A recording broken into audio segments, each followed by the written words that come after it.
Improving inspection readiness or even preparing for a regulatory inspection can often be stressful for your internal teams.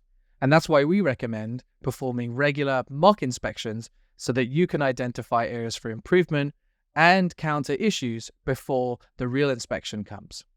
In today's episode of the State of TMF, we'll be tackling all things mock inspections and even providing you with a step-by-step process that you can implement within your team. The State of TMF is officially in session, so let's get into it.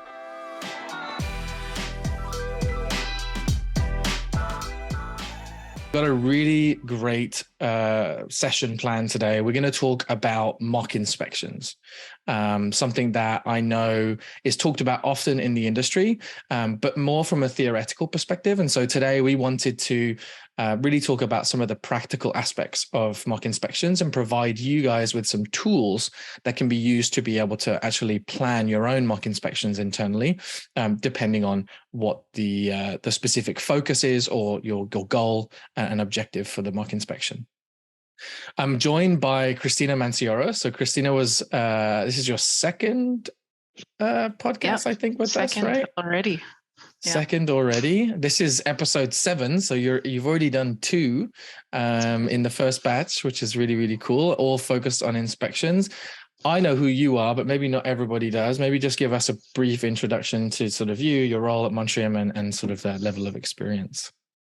Sure. So hi, everyone. My name is Christina Mantzioros. At Mantzioros, I'm the head of clinical solutions strategy. I've been at Mantzioros for 5 years now, going on 6. And so prior to that, I was working in the CRO space as a project manager, mainly in the therapeutic areas of cardiology and dermatology. And so when I heard of Mantzioros and sort of started looking to them, it really helped to bring together my 2 passions, which are for the life sciences industry and then for technology. And so, the rest is sort of history. And we're super happy to have you here. We took a bit of a break. I was off for a little bit. You've been off for a little bit. What have you been up to since the last time we saw you on the podcast? Well, I actually took a little bit of vacation. We went on our first family vacation with a baby. So I have an 18-month-old, and we decided to brave, going on vacation with him. So we took him on for his first plane ride and all of that. So that was really fun. What about you, Oliver?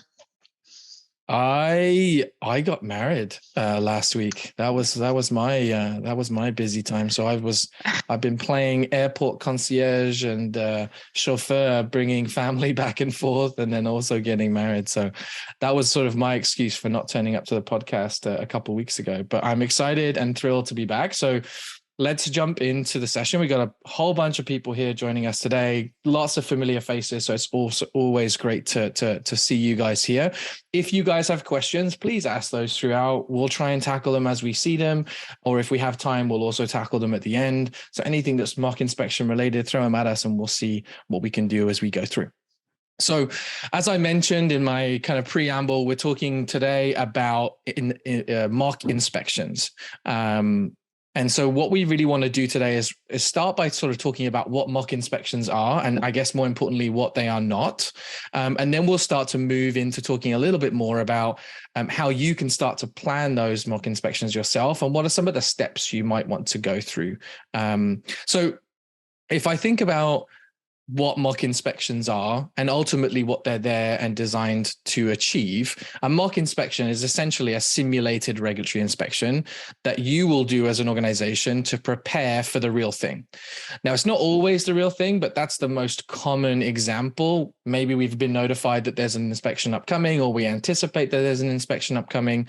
And so we want to simulate that experience to prepare ourselves, to prepare the team, to identify maybe some of those issues ahead of time. But it could also be an opportunity for you to just review your processes to understand specifically what might be going wrong or going right in the context of your TMF process. So if we think about a mock inspection, the objective here is that we're really looking to identify weaknesses and areas of improvement, largely in 3 areas: in how we operate as a group, the systems and tools that we use, and then of course our processes. And we really want to be looking at a mock inspection with an inspection readiness lens, obviously. And so we're going to be reviewing in detail things like documentation quality and completeness, procedural compliance, any electronic systems that we're using and the compliance tie to those systems, competence of the staff that we have, and of course, regulatory compliance.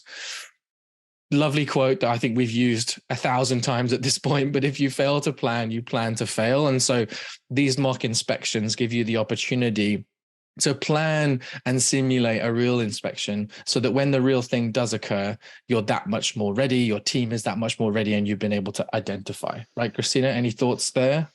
Yeah, I think for me that the key point in this definition is really the simulation bit. And I'll probably sound like, we probably both will sound like a broken record throughout this episode about when we say simulation, but it's because that's what differentiates this activity from other, continuous improvement or monitoring activities that you or your team might be doing on a regular frequency. This is really about preparation for a real life inspection. And so the activity needs to resemble that as much as possible. Exactly. We're definitely going to say simulate 1,000 times today, I'm pretty sure. So now, when we think about mock inspections, often the question that arises is, well, what's the difference between a mock inspection and an internal audit? So, Christina, maybe walk us through, from your perspective, what's the difference in your opinion, in our opinion, in the difference between scope and objective and who's involved between a mock inspection and an internal audit?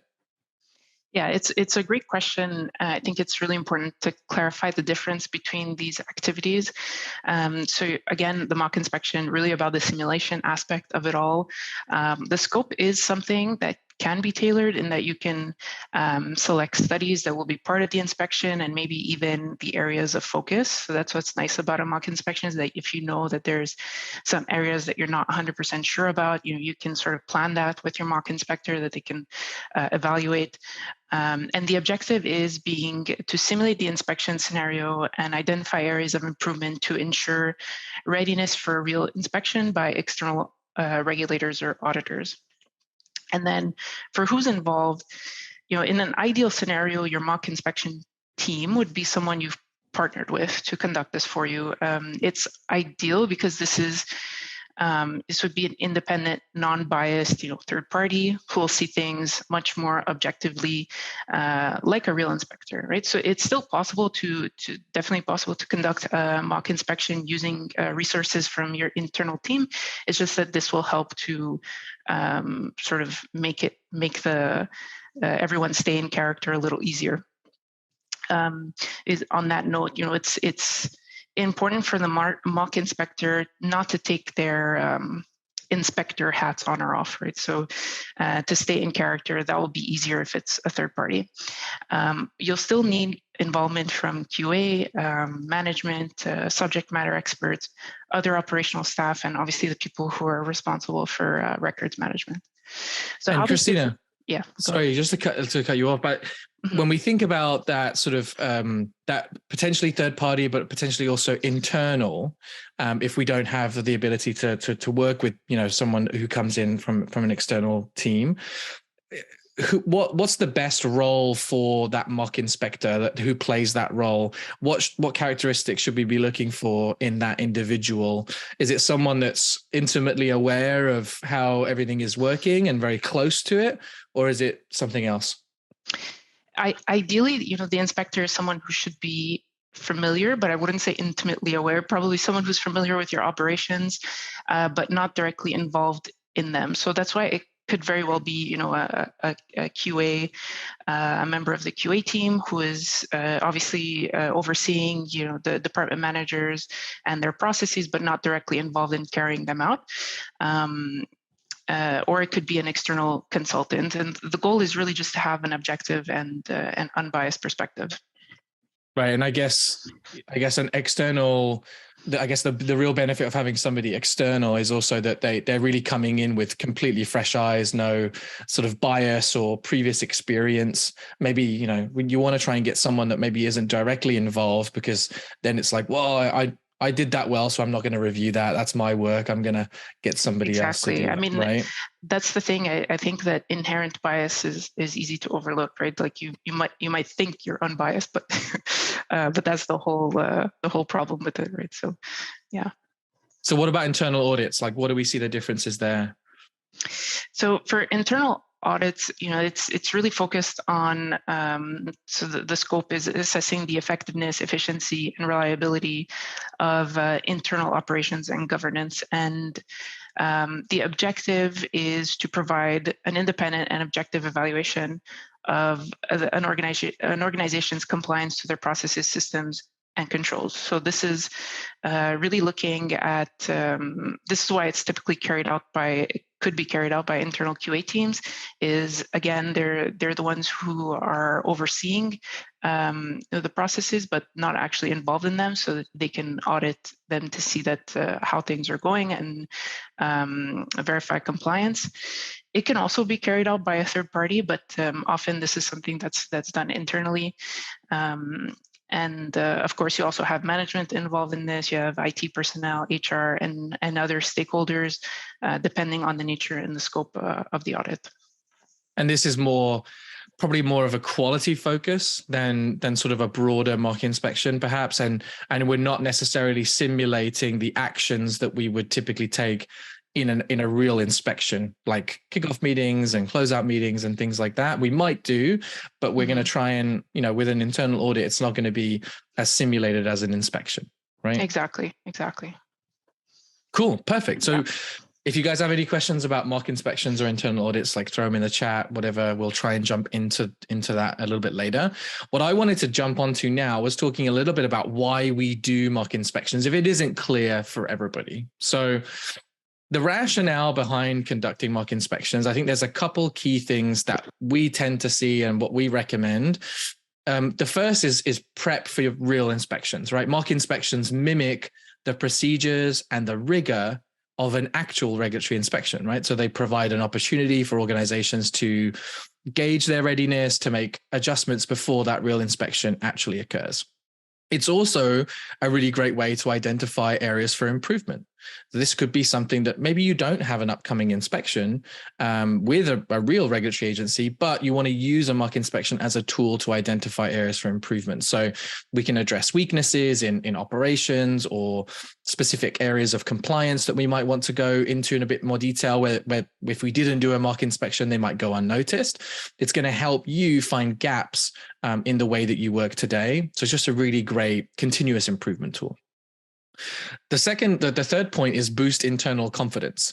If you've got team members in your group that have never been through an inspection, a mock inspection is a really great way to kind of bring the nerves down and build confidence in that these individuals can actually navigate these inspections. It reduces that kind of anxiety, the stress that might come from an inspection, because they've already gone through that. They understand and they have confidence in their system, in their processes. They're able to perform much better in a real inspection. Yeah, go ahead, Christina. Yeah, just to add on that point about boosting internal confidence, I think another thing that a mock inspection will give to your team is that I think it'll provide a bit more sensibility moving forward. Right? So they've been through a mock inspection and they've seen what the findings are and where the weaknesses are, and so when they're doing their daily activities, they'll think back to that, right, and think, oh, I'm doing something that we went through, a process for a CAPA, and so I think it'll just make them more aware of their activities day to day. Yeah, absolutely. The fourth point here is that it does demonstrate and show internally and externally a commitment to quality. So if we conduct these mock inspections, we're going to be demonstrating how we are looking to meet regulatory standards, foster a culture of quality, and improve compliance. It sends that strong message to internal stakeholders, employees, and even regulators that we are going through these processes. The third and fourth is mitigate risk before an inspection. I think that's pretty obvious. And of course, improve staff training. It can serve as a really practical training exercise for the teams that may go through inspections in the future, but also for teams that may not go through an inspection in the future. People that may not be involved in that team, they're still going to be able to learn and understand what their expectations, why are they doing what they do every day? Well, it's in service to making sure that we can pass and comply with anything within a specific inspection. So that's why we do inspections, Christina. But there are lots of reasons to do things and not to do things. And like anything, there are pros and cons. What do you think? Maybe you could walk us through why you think there are some pros and cons to mock inspections. Yes, I mean, we also want to present the realistic side of things. A mock inspection is not necessarily like something like, oh, I heard Oliver and Christina's podcast, I'm going to do a mock inspection this week, so it's like with any type of project, a mock inspection requires money, time, and effort. Engaging with a third-party service especially can be pricey. Alternatively, even if you do it internally, allocating internal resources as your mock inspectors will be costly as well, right? Because they're adding time to this activity, taking away time from their day-to-day. You'll also need key members of your internal team to set time aside from their day-to-day to work on the mock inspection. And obviously doing it properly takes a lot of effort in planning, conduct, and especially post-inspection. If you've never done a mock inspection, and this is something that if you think about everything that needs to be done before the actual conduct, this is something that could take 6 to 9 months of planning, right? We all know how things work in the day-to-day and how long things take, especially if it's not your main activity. So it's a big investment. But in my opinion, the pros outweigh the cons. It's an activity that will definitely show you a clear return on investment. We've talked already a lot about why we do mock inspections, but just at a high level, the advantages are it'll give you the area, the understanding of where to focus on for improvement. It'll provide invaluable training to employees on inspections and give your team that boost of confidence for the inspection readiness state as a whole. And most importantly, I should put like a big asterisk on this one, but most importantly, it'll vastly reduce the risk of major findings if and when a real inspection comes around, or even worse, failing an inspection, which will actually cost you a great deal more than the cost of an inspection, so a mock inspection. I love that. I think that the last point is, potentially understated, but I think it's something that is so important. I would much rather walk into a real inspection knowing that I've done 1 or maybe 2 mock inspections prior to that and ironed out some of the kinks, fixed some of the issues, or at least just have a better understanding of the story I'm going to tell in a real inspection, right? You get to kind of like run through it a couple times before you start to actually open the door, present what your team has been working on. So I think there are obviously lots and lots of benefits, and we're certainly not trying to say that performing a mock inspection is easy and that you should just do it every week. It is a large undertaking, which we'll kind of walk through today, but it's something that's super, super valuable. There was a question that popped up as we were going through this, Christina, around the frequency of mock inspections. What are your thoughts there on how often we should be doing these types of activities? Yeah, it's an excellent time to saw that question. It's a good time to answer that since we're on the subject of pros and cons of conducting them. It's really, again, this answer sounds like something we say all the time, but it depends on several factors, such as the complexity of your operations, the regulatory requirements, previous audit findings. It depends on even the types of studies that you're conducting. If you're conducting a study that is maybe a pivotal phase 3, and you know that you're gonna maybe in a year's time you might submit for market application, it might be a good time to think about doing that, right? Because you want to invest now to prevent something going wrong later. And so I mean, a general best practice is to conduct mock inspections annually. But again, if you have a clear idea of those sort of milestones, that are coming up, you might want to do them just before that. Yeah. I think annually, obviously, there's so many dependencies on whether you do it every year. I mean, if you're not running studies and you don't feel like there's a risk of inspection, then maybe it's not something you look at. But maybe you can, some of the other things that we've talked about in previous podcasts, like performing health checks. Like these are things that you could potentially do more frequently, which is going to be a more sort of focused, specific area of focus on your TMF, on your process, on the way that your team works. And then you roll that into sort of a larger simulated mock inspection. So you've got that sort of continuous improvement over the course of a year, 2 years, 3 years, whatever it may be, but you're always focusing on continuous improvement, identifying areas that you can adjust, improve for the team, and then roll it into an inspection, potentially on an annual or biannual basis, depending on your needs. I think that makes a lot of sense. Now that I said annually, I'm thinking that, thinking about how long things take, it might be ambitious, but yeah, doing smaller checks more often would be something that makes a lot of sense as well. Yeah, it's kind of like that sort of pyramid of inspection readiness that we think about, right? And maybe your mock inspection is sort of the thing that you do least frequently, but it's the thing that has the largest scope and the most intensity. And then, one step down, you start to think about things like, potentially monthly or quarterly health checks, where you're looking at a smaller subset of your TMF, and then things like sort of oversight. And then we start to get into sort of QC processes, risk-based QC, those types of things in that pyramid of TMF quality. So lots to discuss there.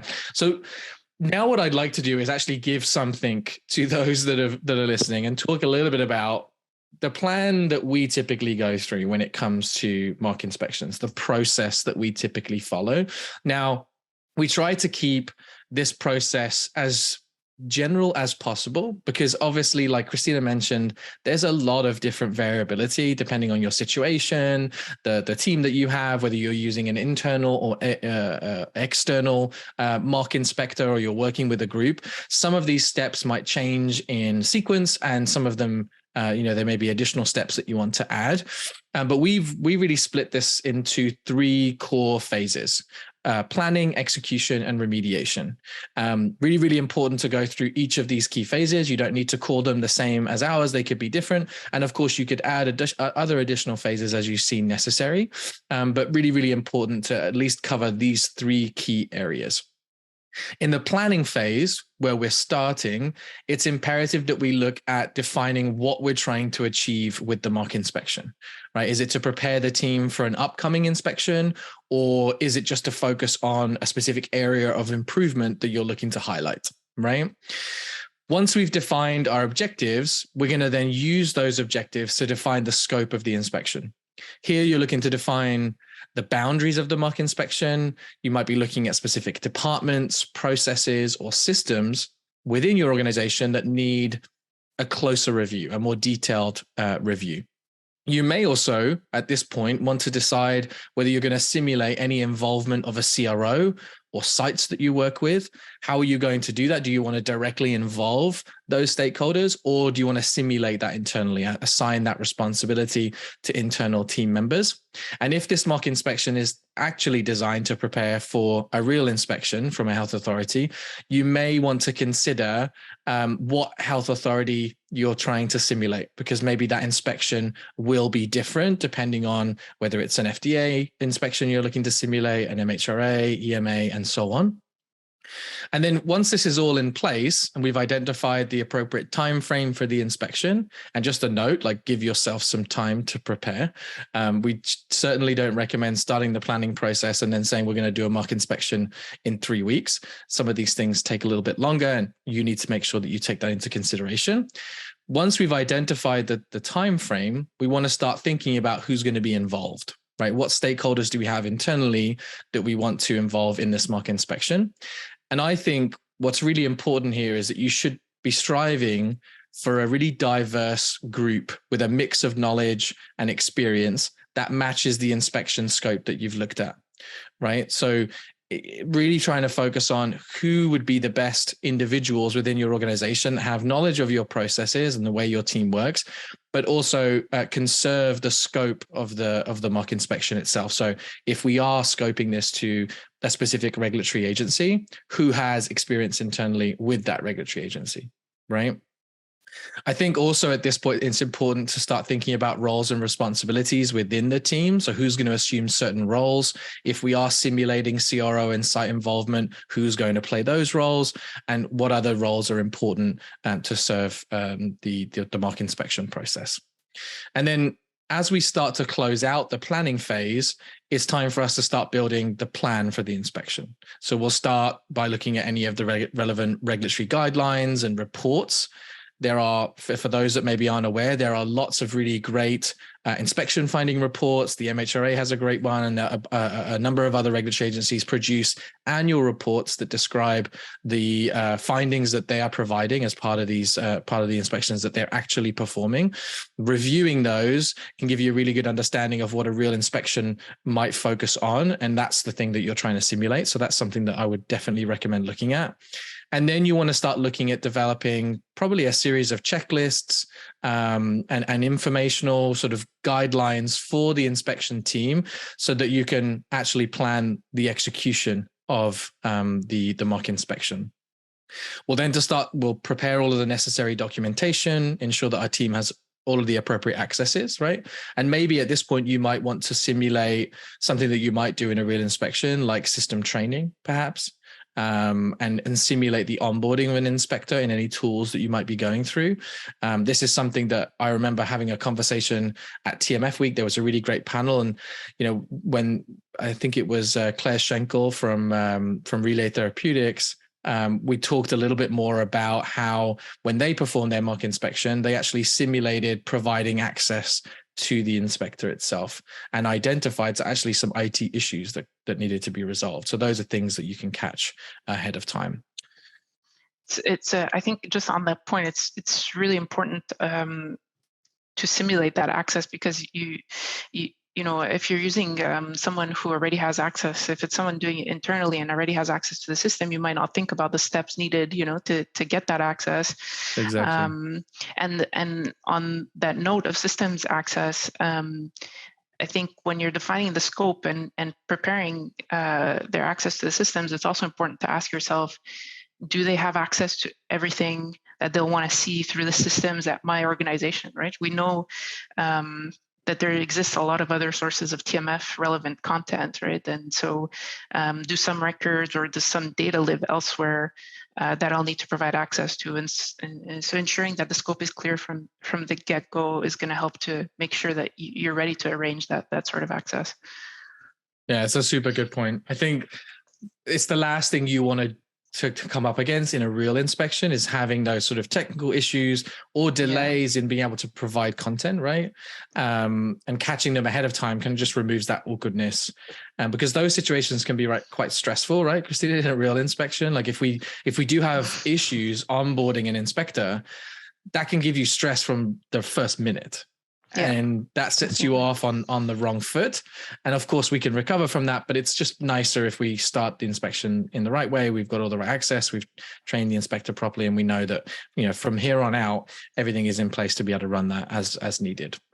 But before I hand it over to you, Christina, I just want to say, obviously, as we wrap up this planning phase, it's super important to pull all of the different tools, checklists, documentation that you've prepared for the inspection in an inspection plan. This is something that you might already have internally. There are lots of examples online for preparing that. That's going to be something that you're going to want to share with the internal team that's going to be involved in the inspection, both those that are supporting it from your company side and those that are playing the role of the inspector itself. So, Christina, maybe now, once we've completed the planning phase, what do we start to talk about when it comes to the execution, which is the real simulation part, right? Yeah, so the execution is really like those couple of days that you have reserved that the inspector is either on site or conducting the inspection, the mock inspection remotely. The first step to that is having your kickoff meeting. So this is the meeting that will essentially summarize everything that you've done in the planning phase, the objective of the mock inspection, the scope, and the schedule for the next few days, and really gets everyone in the same room, either physically or virtually. As soon as the kickoff meeting is done, the inspector will want to start the review of study records.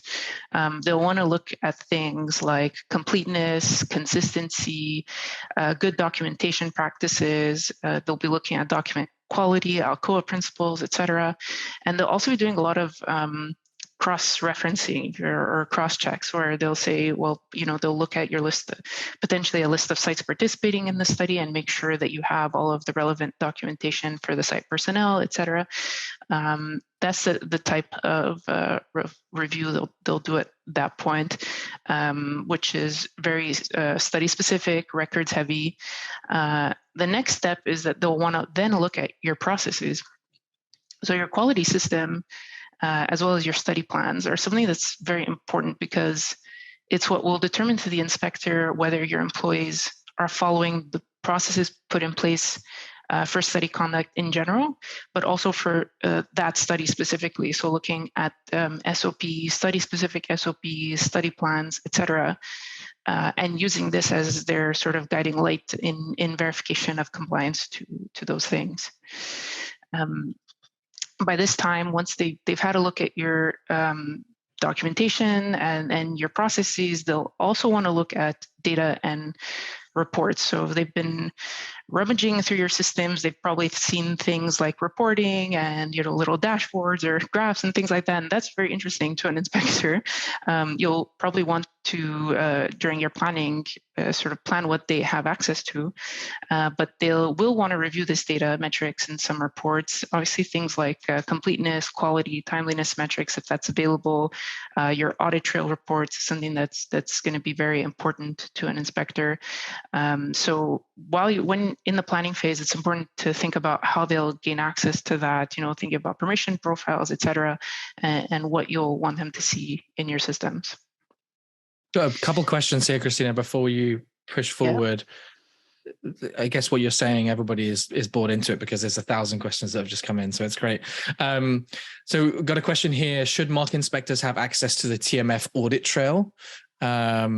Will regulatory auditors expect to have access to the audit trail? Christina, this is the one we get all the time. It's probably not the answer that people would want to hear, but I was going to say, unfortunately, the answer is yes. They will want to have access to those things.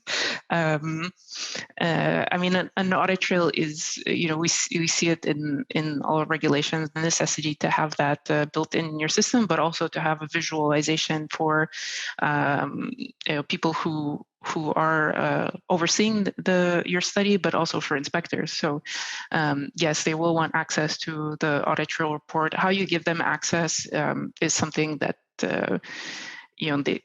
maybe they'll accept an over-the-shoulder access, or maybe they'll want to access it directly. But we are seeing that more and more inspectors want to see audit trail reports, as well as even more detailed things like actual all activities, not just what's defined as a typical audit trail, but all activities that are happening on documents and data in an eTMF.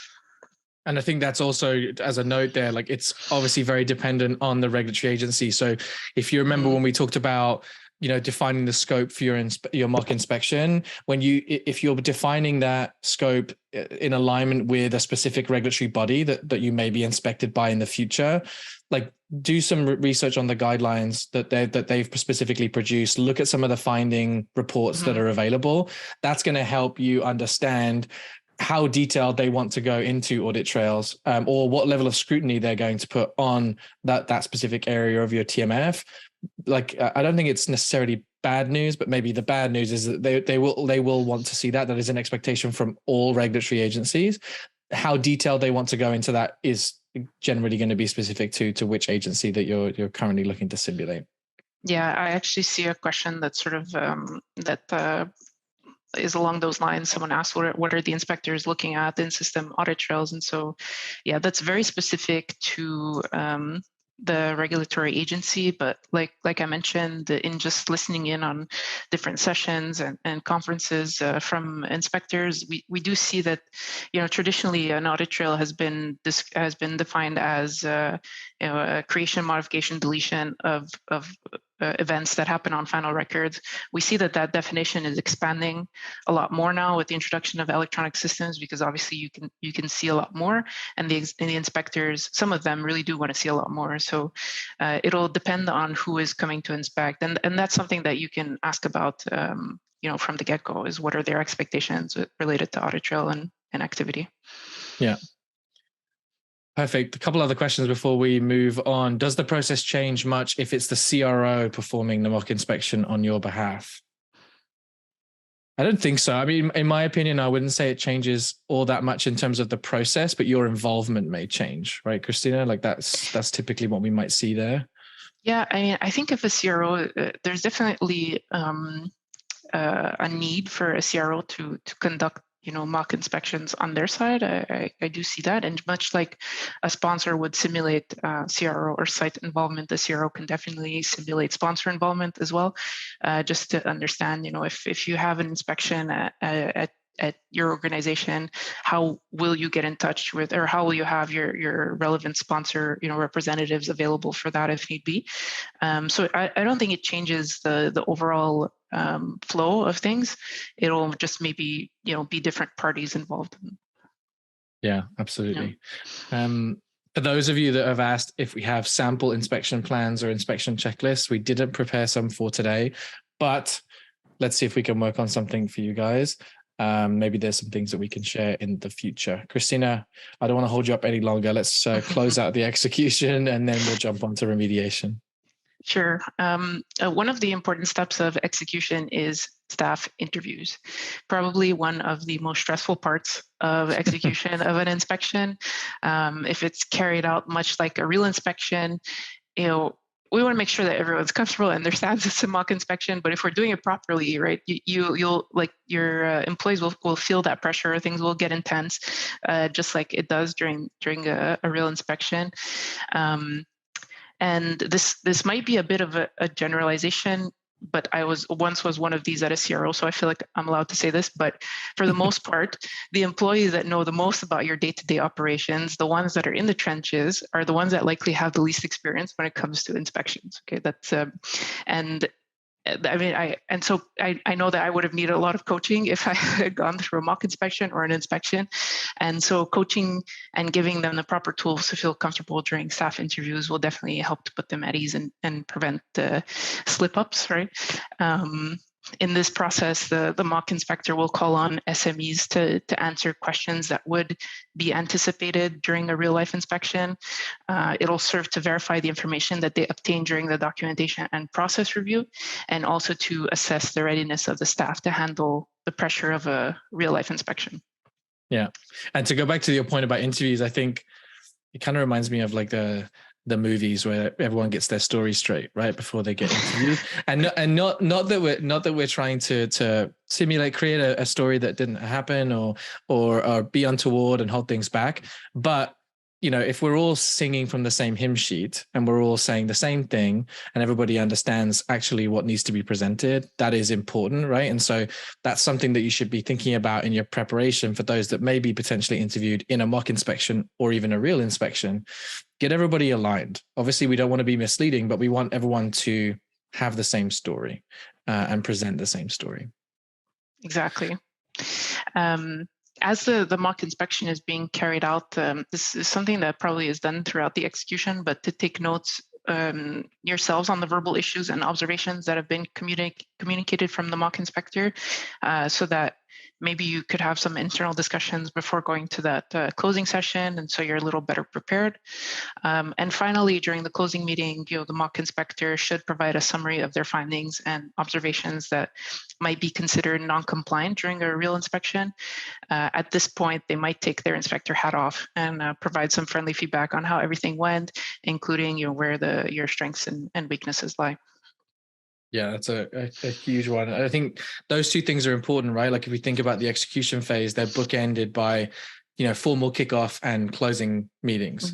And this is really going to simulate what's going to happen in a real inspection. So it's super important that just because everybody knows everybody doesn't mean that you shouldn't perform those meetings. It formalizes the process, gets everybody on the same page, and then, okay, we're in a kind of quote unquote real inspection now, and we've got to act as we should do if it was a true real inspection. All right, so let's move on to the remediation phase. And I think this is probably one of the most important parts of performing a mock inspection, because this is why we do it, right? And so when we think about remediation, it's really important to have that focus on continuous improvement, right? We're really using these mock inspections to improve our process. So like Christina said, once that mock inspector or mock inspectors have provided those specific findings from the inspection itself in the closing meeting, we want to go through and review and document all of the findings, right? And I think one thing that's really, really important here is not only to highlight the areas for improvement, but also to highlight positive practices. If we think back to an earlier discussion where we were talking about, why do we do mock inspections? One of those reasons is we want to build confidence, right?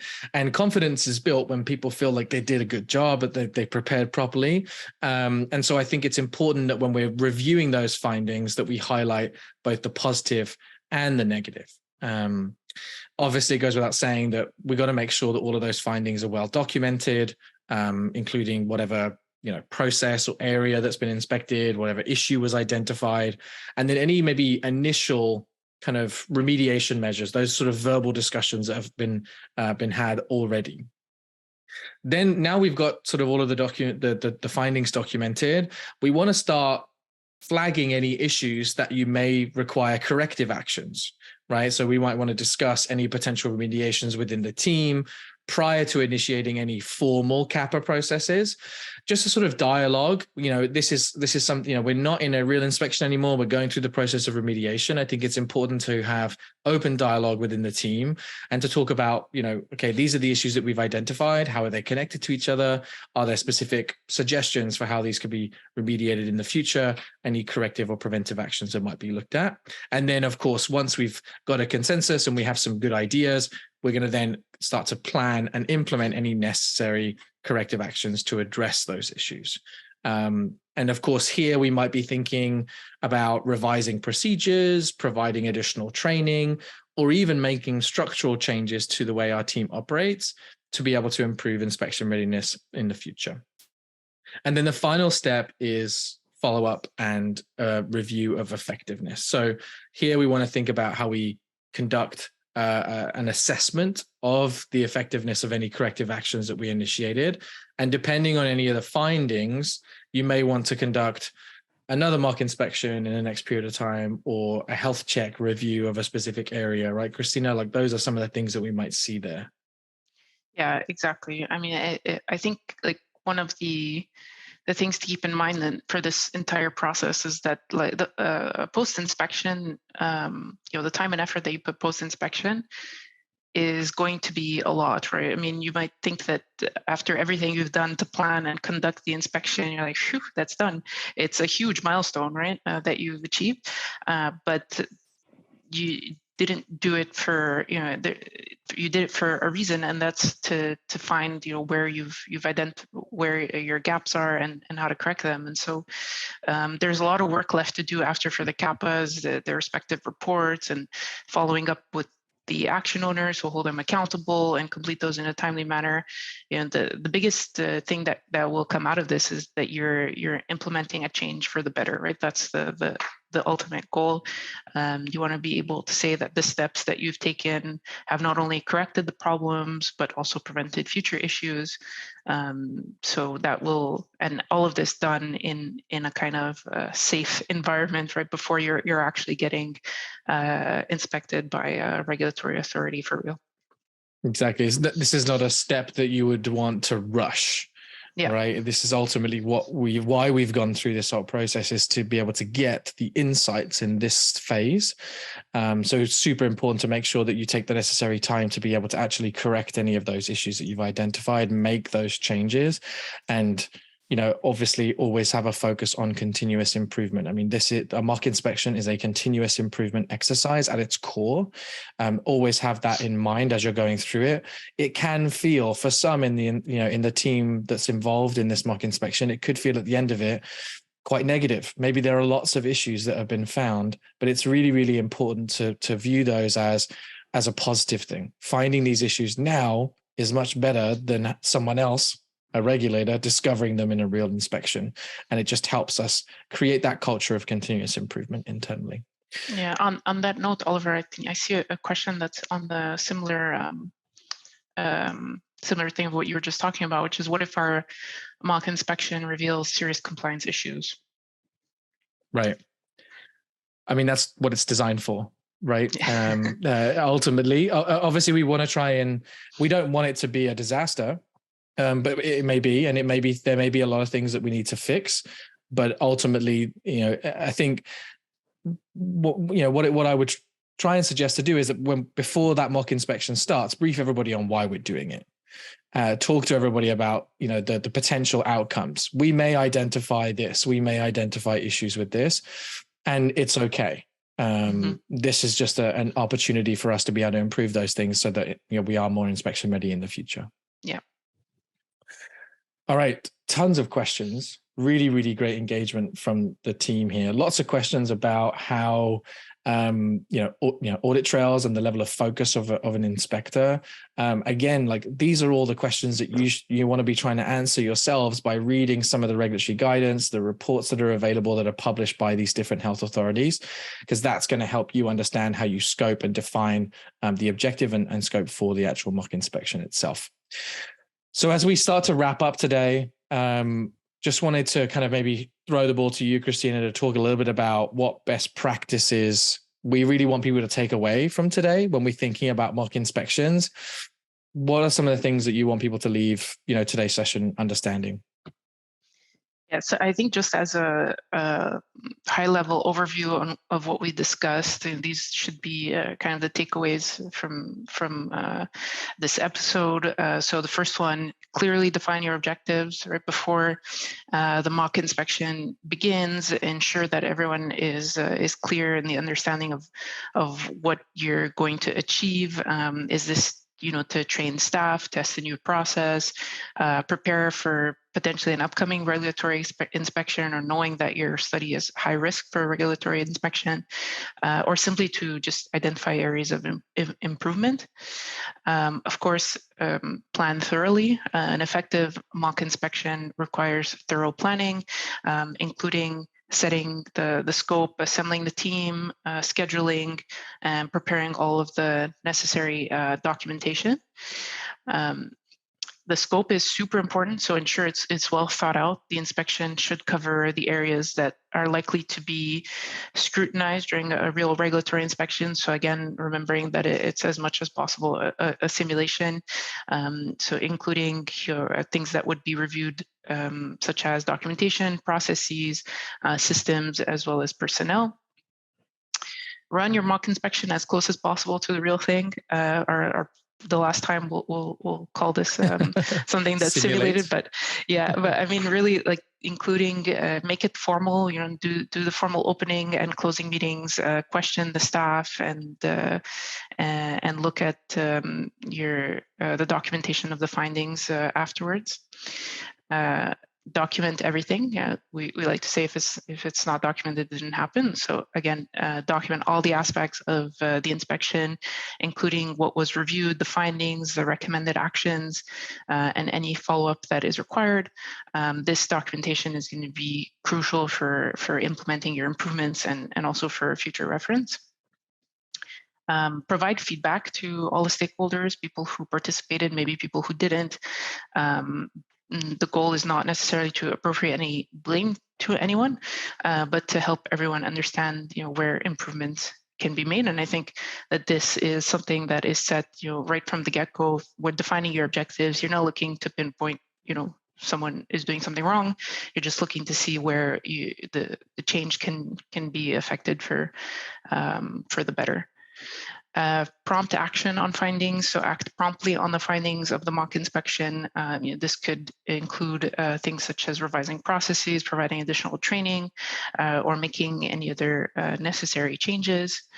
And follow up on the effectiveness of the action. So you want to keep checking in to see that what was done is still valid and is still helping to prevent problems down the line. Ensure that this might involve reviewing changes, reassessing the processes, possibly tweaking them if things have changed, or even conducting another mock inspection. And finally, stay focused on continuous improvement. So use what was done during the mock inspection as a learning opportunity, incorporate the lessons that were learned into your regular operations and inspection readiness activities, and ensure that the benefit is clear to the team that this has been an activity that will help to just prepare everyone for a real life inspection. Love it. Well, there it is, guys. Really, really great session. I think it's good to sort of call it from here. Amazing questions from the audience. Thanks so much for throwing those in. Hope everybody enjoyed today's session. We're back in 2 weeks' time, again, focused on inspections, but something a little different. So head over to our website to check out what's coming up next. Again, as a reminder, we have a State of TMF event every 2 weeks. So you're going to get great content from our team bi-weekly. If you want to join and interact with the community, we have a private LinkedIn community called the State of TMF community on LinkedIn. You can head there. We post the decks, the presentation decks from every session that we do. And of course, it's a great way to network, mingle, ask questions to other community members, and just sort of, be a part of the community. So Christina, this has been a blast. I knew we would have fun. So thanks so much for joining. Yeah. And something that I think is really, really, a hot topic, something that people always ask about, but maybe today after listening, we'll have a better roadmap on how to complete these things. Of course, we talked a lot about external personnel and things like that can help with these mock inspection processes. If you guys are looking to complete or perform a mock inspection in the future, but are looking for some advice or guidance or direct involvement, feel free to reach out to Christina and I, and we'll be happy to point you to the next few resources. Even if it's a case of just having a quick call with you guys and kind of walking you through our recommendations. Thanks so much, everyone. Have a great rest of your day, and we'll see you on the next session in 2 weeks' time. Thanks everyone. Thanks for listening to another episode of the State of TMF, the only podcast designed for trial master file professionals that meets on a bi-weekly basis. You can join our live event or listen to it afterwards on all of your favorite platforms. But make sure you share, like, and subscribe so you always get notified of the next episode coming. Thank you.